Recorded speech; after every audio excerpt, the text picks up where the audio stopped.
दोस्तों पीएन संधि डायोड का आज हम पार्ट नंबर 10 पढ़ने वाले हैं।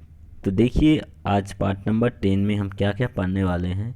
तो दोस्तों इसमें आज हमारा पूरा का पूरा जो फोकस रहेगा वो पीएन जंक्शन बनने के तुरंत बाद क्या क्या क्रियाएं होती हैं उसको पढ़ना है, ठीक है।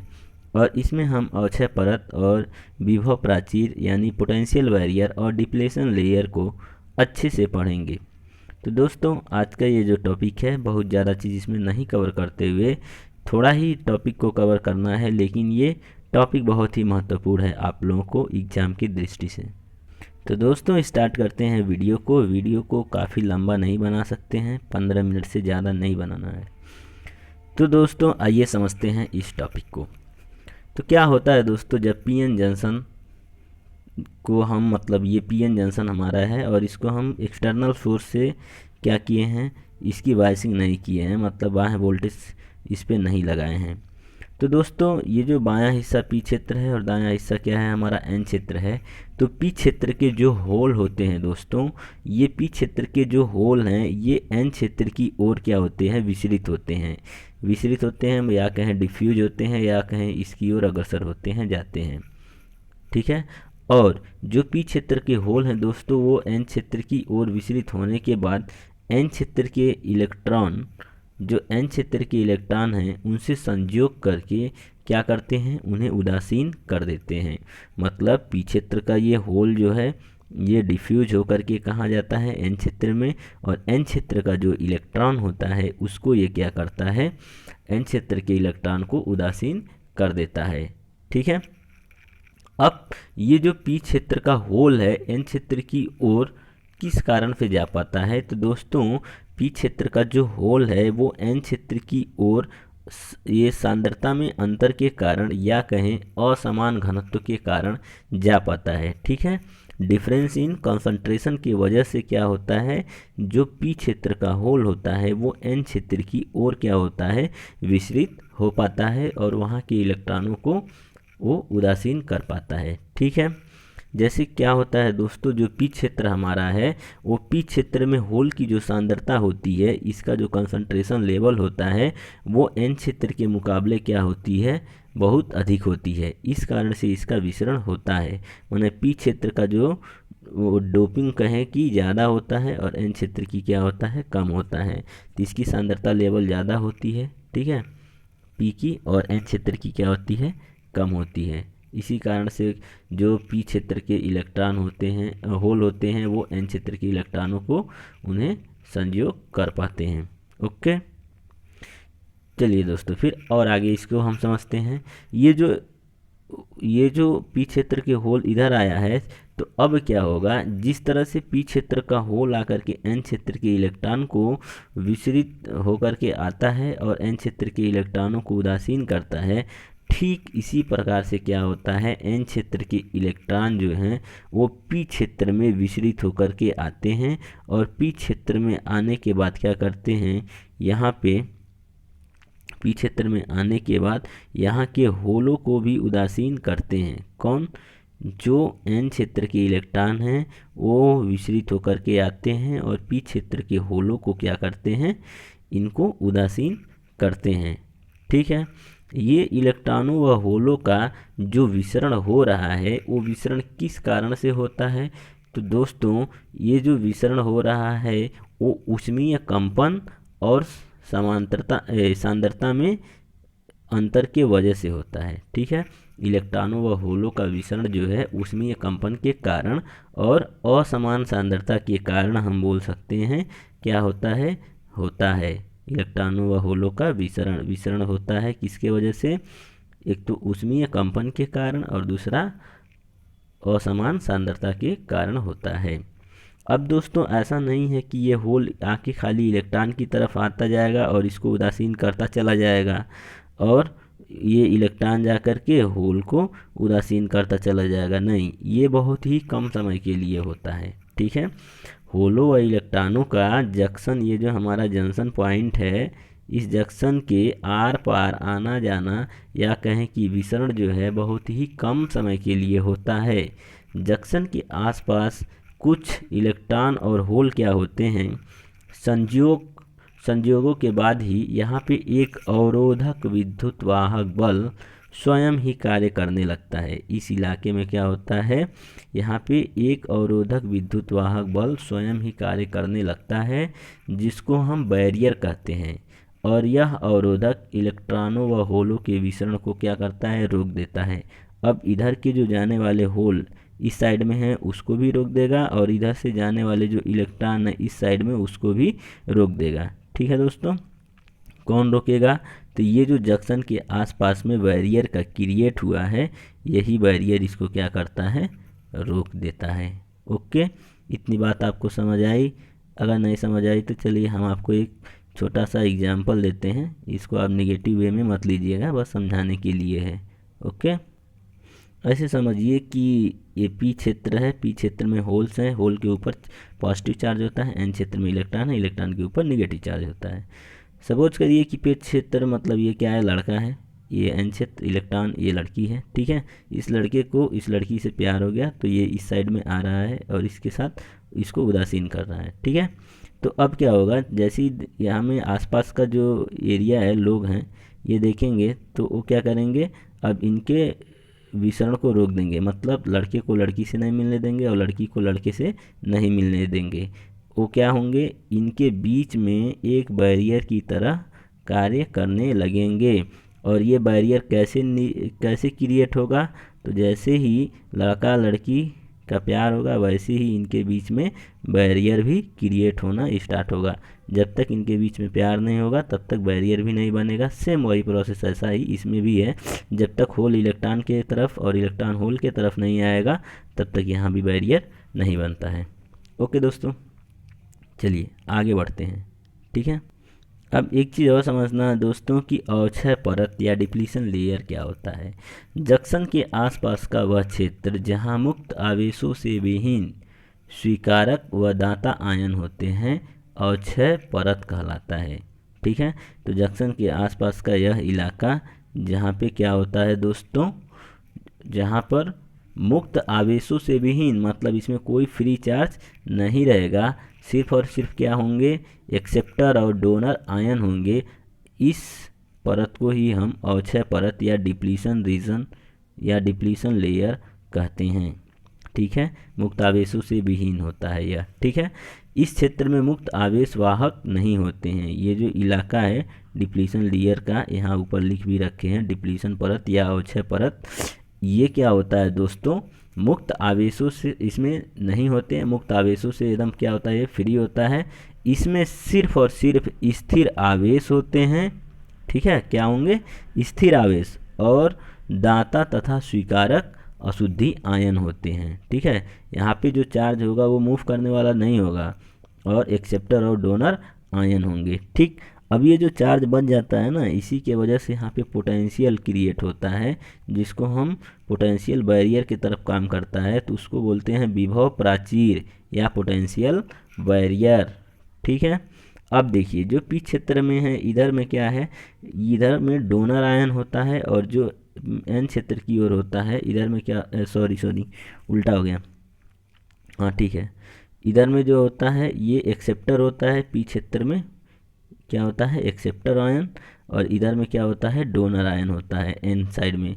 क्योंकि एन क्षेत्र में जो होता है वो इलेक्ट्रॉन को डोनेट करता है, और पी क्षेत्र में है जो वो इलेक्ट्रॉन को एक्सेप्ट करता है। क्योंकि एन टाइप मटेरियल में जो क्या होता है 5 इलेक्ट्रॉन होते हैं अशुद्धि के, और इसमें क्या होते हैं 3 ही होते हैं। ठीक है, तो यहाँ में क्या होता है दोस्तों, जो स्थिर आवेश होता है उसके वजह से एक पोटेंशियल क्रिएट होता है, जिसको हम पोटेंशियल बैरियर या विभव प्राचीर कहते हैं। ठीक है ना। अब मान लीजिए कि अगर बात करें कि ये जो डिप्लीशन लेयर है इसकी मोटाई कितनी होती है, तो डिप्लीशन रीजन ये जो है इसकी मोटाई जो होती है 1 माइक्रोन होती है। कितनी होती है, 1 micron. 1 micron equal to 10⁻⁻6 metre होता है। ठीक है, ये होती है। ये जो अक्षय परत या डिप्लीशन लेयर है, ठीक ना, इसकी मोटाई किस पे निर्भर करती है, तो इसकी मोटाई जो है डोपिंग पर निर्भर करती है और टेम्परेचर पर निर्भर करती है।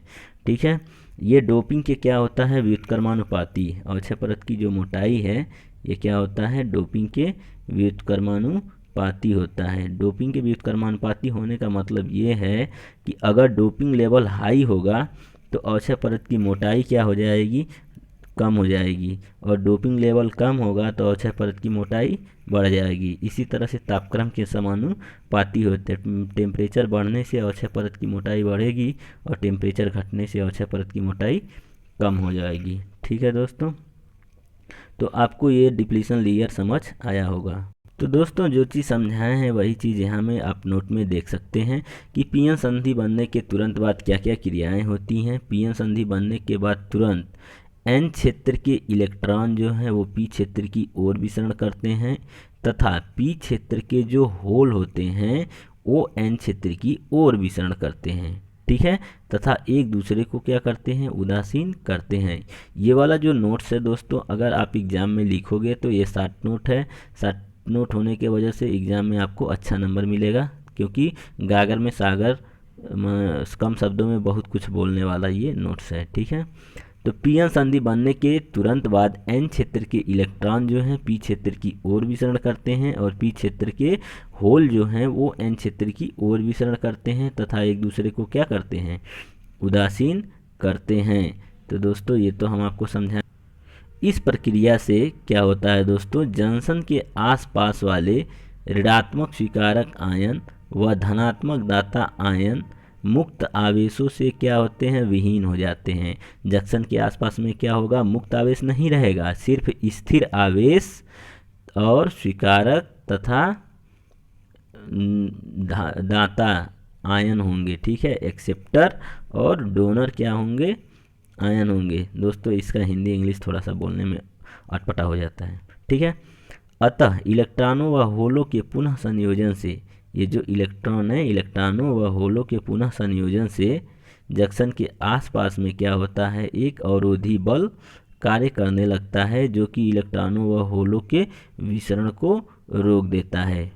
तो इलेक्ट्रॉनों के होलों व विसरण को कौन रोकेगा, वो जो अवरोधी बल कार्य करता है। ठीक है, वो एक बैरियर की तरह काम करता है जिसको हम पोटेंशियल बैरियर बोलेंगे। ओके दोस्तों, ठीक है। अब दोस्तों अवक्षय परत या डिप्लीशन लेयर क्या होता है, तो जंक्शन के आसपास का वह क्षेत्र जो मुक्त आवेशों से क्या हो जाता है, विहीन हो जाता है, अवक्षय परत कहलाता है। जंक्शन के आसपास का वह क्षेत्र जो मुक्त आवेशों से क्या होता है, विहीन हो जाता है, अवक्षय परत कहलाता है। इसमें जो है दोस्तों आवेशवाहक नहीं होते हैं, आवेशवाहक नहीं होंगे, सिर्फ और सिर्फ क्या होंगे, केवल स्थिर आयन होते हैं।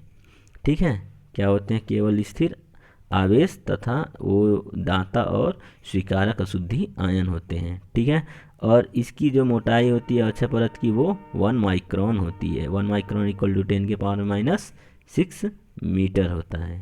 ओके, और दोस्तों अंतिम स्टेप क्या बचा हुआ है, विभव प्राचीर या पोटेंशियल बैरियर क्या चीज़ होता है। ठीक है, इस चीज़ को हमको क्या करना है, समझना है। तो दोस्तों अब विभव प्राचीर यानी पोटेंशियल बैरियर को समझते हैं क्या होता है। तो होलो व इलेक्ट्रॉनों के विसरण के कारण पीएन संधि पर उत्पन्न विभवांतर को विभव प्राचीर कहते हैं। दोस्तों जब होल और इलेक्ट्रॉन क्या कर रहे थे, एक दूसरे की तरफ विसरित हो रहे थे, तो पीएन संधि के पर क्या हुआ था, एक पोटेंशियल बैरियर क्रिएट हो गया था। उसी बैरियर को या उसी विभव को हम क्या बोलते हैं, प्राचीर विभव या पोटेंशियल बैरियर कहते हैं। ठीक है, इस बैरियर का मान जो होता है वो पीएन संधि डायोड के पदार्थ पर और ताप पर निर्भर करता है। दो बातों पर ध्यान देना है क्या दोस्तों, कि जो पोटेंशियल बैरियर का मान होगा वो पीएन संधि डायोड कौन से पदार्थ का बना है उस पर निर्भर करेगा और उसके टेम्परेचर ताप पर निर्भर करता है। अगर ऑब्जेक्टिव में आए तो दोस्तों ध्यान देना है। अब इस बैरियर का मान जो होता है वो जर्मेनियम के लिए 0.3 वोल्ट और सिलिकॉन के लिए जो होता है वो 0.7 वोल्ट होता है। ठीक है, अगर हम पीएन संधि पर अगर मान लीजिए वैद्युत क्षेत्र की बात करें कि इलेक्ट्रिक फील्ड कितना होगा, तो उसको कैसे कैलकुलेट करना है दोस्तों, आइए आगे समझते हैं। तो होता क्या है दोस्तों, औसतन पीएन संधि पर विभव प्राचीर का जो वैल्यू है पोटेंशियल बैरियर वो हम 0.5 वोल्ट, और अक्षय परत की मोटाई कितना मान लीजिए 10⁻⁻6 मीटर होता है।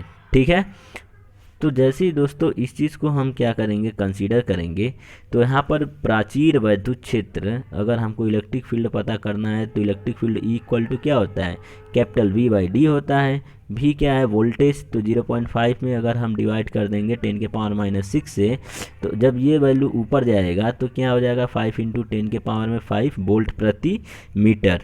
वैद्युत क्षेत्र का मात्रक क्या हो जाएगा, वोल्ट प्रति मीटर। तो इसका क्या आंसर आ जाएगा दोस्तों, तो 5 × 10⁻5 वोल्ट प्रति मीटर। तो कोई पूछे दोस्तों जो ये पोटेंशियल बैरियर है या विभव प्राचीर है, वहाँ में इलेक्ट्रिक फील्ड की वैल्यू क्या होती है, तो वो 5 × 10⁻5 वोल्ट प्रति मीटर होता है। और सबसे लास्ट और सातवां अंतिम स्टेप क्या है दोस्तों, ये है कि बैरियर जो होता है वो मेजॉरिटी वाहकों के विसरण को रोक देता है। ठीक है, किंतु यह बैरियर जो होता है माइनॉरिटी वाहकों को जंक्शन के पार करने में सहायता करता है। अतः बैरियर होने पर भी माइनॉरिटी वाहक जो होते हैं वो जंक्शन को पार कर सकते हैं। इसका क्या कहने का मतलब है, जैसे मान लीजिए दोस्तों जहाँ में लेवल क्रॉसिंग गेट होता है, जैसे जब मान लीजिए कि ये ट्रेन जाने के लिए बनाया गया ट्रैक है, रेल ट्रैक, और इधर से मान लीजिए कोई दोस्तों सड़क जा रहा है। ठीक है, अब यहाँ पे क्या हुआ कि कोई ट्रेन आने वाली है, इसलिए यहाँ एक बैरियर बना है जिसको दोनों साइड से गिरा दिए ताकि इधर के लोग और इधर से भी कोई गाड़ी पार ना हो सके और ये ट्रेन इधर निकल जाए। तो दोस्तों जिस तरह से ये लेवल क्रॉसिंग गेट पर लगा बैरियर जो होता है ये मेजॉरिटी वाहकों को रोक देता है। मेजॉरिटी वाहकों को रोकने का मतलब इधर में और इधर में जितनी 4 व्हीलर से लेकर के बाइक और भी गाड़ियां होती हैं इन सभी को तो रोक देता है। ठीक है, इन सभी को क्या करता है, रोक देता है।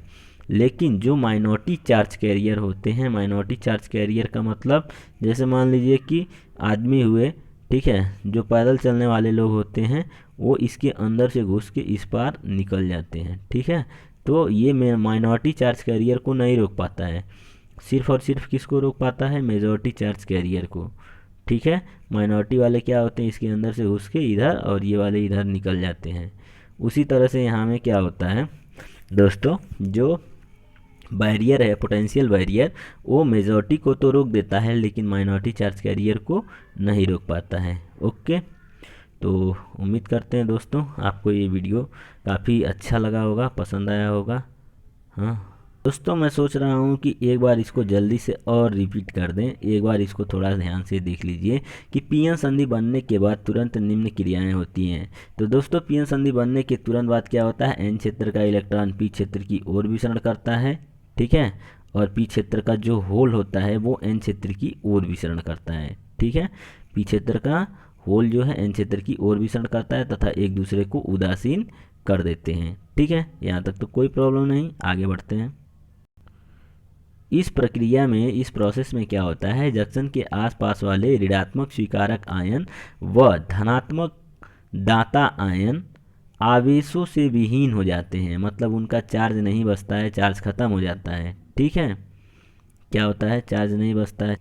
तो इस प्रक्रिया में दोस्तों क्या होता है, जंक्शन के आसपास वाले ऋणात्मक स्वीकारक आयन व धनात्मक दाता आयन मुक्त आवेशों से विहीन हो जाते हैं। अतः इलेक्ट्रॉनों व होलों के पुनः संयोजन से, रिकम्बिनेशन से जंक्शन के आसपास में एक अवरोधी बल कार्य करने लगता है जो कि इलेक्ट्रॉनों व होलों के विसरण को रोक देता है। क्या होता है दोस्तों, यहाँ में इस प्रक्रिया में जंक्शन के आसपास वाले ऋणात्मक स्वीकारक आयन व धनात्मक दाता आयन मुक्त आवेशों से क्या होते हैं, मुक्त आवेशों से तो विहीन हो जाते हैं। अतः इलेक्ट्रॉनों व होलों के पुनः संयोजन से जंक्शन के आसपास में एक अवरोधी बल कार्य करने लगता है जो कि इलेक्ट्रॉनों और होलों के विसरण को क्या करता है, रोक देता है। वही अवरोधी बल जिसको हम बैरियर नाम दे रहे थे। ठीक है, अब यहाँ में क्या है दोस्तों, स्वीकारक व दाता आयन के मध्य, स्वीकारक और दाता आयन जो एक्सेप्टर आयन और डोनर आयन है जो बीच में बच गया है, ठीक है, इसी के मध्य में एक वैद्युत क्षेत्र को जो होता है उसको अवरोधक कहा जाता है। ठीक, क्या बोल रहा है यहाँ पे, ये बोल रहा है कि स्वीकारक व दाता आयन मतलब एक्सेप्टर आयन और डोनर आयन के मध्य में जो वैद्युत क्षेत्र होता है इसी को हम अवरोधक या बैरियर कहते हैं या कहा जाता है। और इसी बैरियर के दोनों सिरों के बीच का जो विभवांतर उत्पन्न हो जाता है उसे ही हम विभव प्राचीर या पोटेंशियल बैरियर कहते हैं। तो दोस्तों एक बार ध्यान से आप समझ लीजिए क्या मैं कहना चाह रहा हूँ। ये हमारा मान लीजिए जंक्शन पॉइंट था, ठीक है, और जंक्शन पॉइंट के बाद ये हमारा पूरा का पूरा डिप्लीशन रीजन हो गया। तो दोस्तों इस साइड में हमारा पी टाइप था और इस साइड में क्या था, हमारा एन टाइप था, ठीक है। पी टाइप एक साइड में था, दूसरे टाइप में एन टाइप था। तो पी टाइप में हमारे पास माइनस के साथ ये है, ठीक है, एक्सेप्टर आयन, और इधर जो है वो प्लस चार्ज के साथ क्या है, डोनर आयन, ठीक है। तो ये प्लस चार्ज और माइनस चार्ज की वजह से क्या हुआ दोस्तों, यहाँ में एक इलेक्ट्रिक फील्ड डेवलप हो गया, ठीक है। ये वही यहाँ पे लिखा हुआ है कि स्वीकारक व दाता आयन के मध्य, ये तो हमारा एक्सेप्टर आयन है और इधर वाला दोस्तों हमारा क्या है, डोनर आयन है, ठीक है। तो इसी एक्सेप्टर और डोनर आयन की वजह से क्या होता है, यहाँ में एक इलेक्ट्रिक फील्ड डेवलप हो जाता है, ठीक, जिसको हम बैरियर कहते हैं या बैरियर कहा जाता है। और इसी बैरियर के दोनों सिरों के बीच में क्या होता है, एक विभवांतर उत्पन्न होता है जिसको हम पोटेंशियल बैरियर कहते हैं। दोस्तों इसके पहले जो पढ़ा है वो भी ठीक है और ये भी ठीक है, मतलब आपको दो तरह का डेफिनेशन पढ़ा दिया गया, दोनों में से कोई दिक्कत नहीं है। आप ऐसे भी समझ सकते हैं विस्तृत, और उसको शॉर्टकट तरीका वो लिखने के लिए एग्ज़ाम में वो अच्छा है। तो दोनों तरीके से जैसे भी पढ़ सकते हैं। बात आप समझ पा रहे होंगे कि कैसे हो जा रहा है, ठीक है। तो दोस्तों मैं यही चीज़ को समझाना चाह रहा था। तो स्वीकारक व दाता आयन के मध्य इस विद्युत क्षेत्र को अवरोधक यानी बैरियर कहा जाता है और इसी बैरियर के दोनों सिरों के बीच में विभवांतर उत्पन्न हो जाता है जिसे हम विभव प्राचीर या पोटेंशियल बैरियर कहते हैं। और दोस्तों पोटेंशियल बैरियर या विभव प्राचीर का मान पीएन संधि डायोड के पदार्थ पर तथा ताप पर निर्भर करता है, उसमें भी बताए हैं। जैसे जर्मेनियम के लिए 0.3 वोल्ट और सिलिकॉन के लिए कितना होगा, 0.7 वोल्ट होता है। तो प्राचीर वैद्युत क्षेत्र अगर हमको निकालना हो तो क्या ई इक्वल टू क्या होगा, V/D, ठीक है। तो V/D लगा देंगे तो V का वैल्यू 0.5 वोल्ट और D की वैल्यू क्या हम पुट कर देंगे दोस्तों, तो D की वैल्यू हम पुट कर देंगे यहाँ पर 10 के पावर में -6। जैसे ही डिवाइड करेंगे तो हमारा आ जाएगा 5 × 10 के पावर में 5 वोल्ट प्रति मीटर। तो दोस्तों आपको ये चीज़ क्लियर हो गया होगा। तो दोस्तों अगर ये वीडियो आपको पसंद आया हो तो प्लीज़ लाइक, कमेंट और शेयर ज़रूर करें और अपने दोस्तों के साथ शेयर करें। ज़्यादा से ज़्यादा शेयर करेंगे, ये वीडियो बनाने में बहुत मेहनत लगता है। ओके दोस्तों, थैंक यू फॉर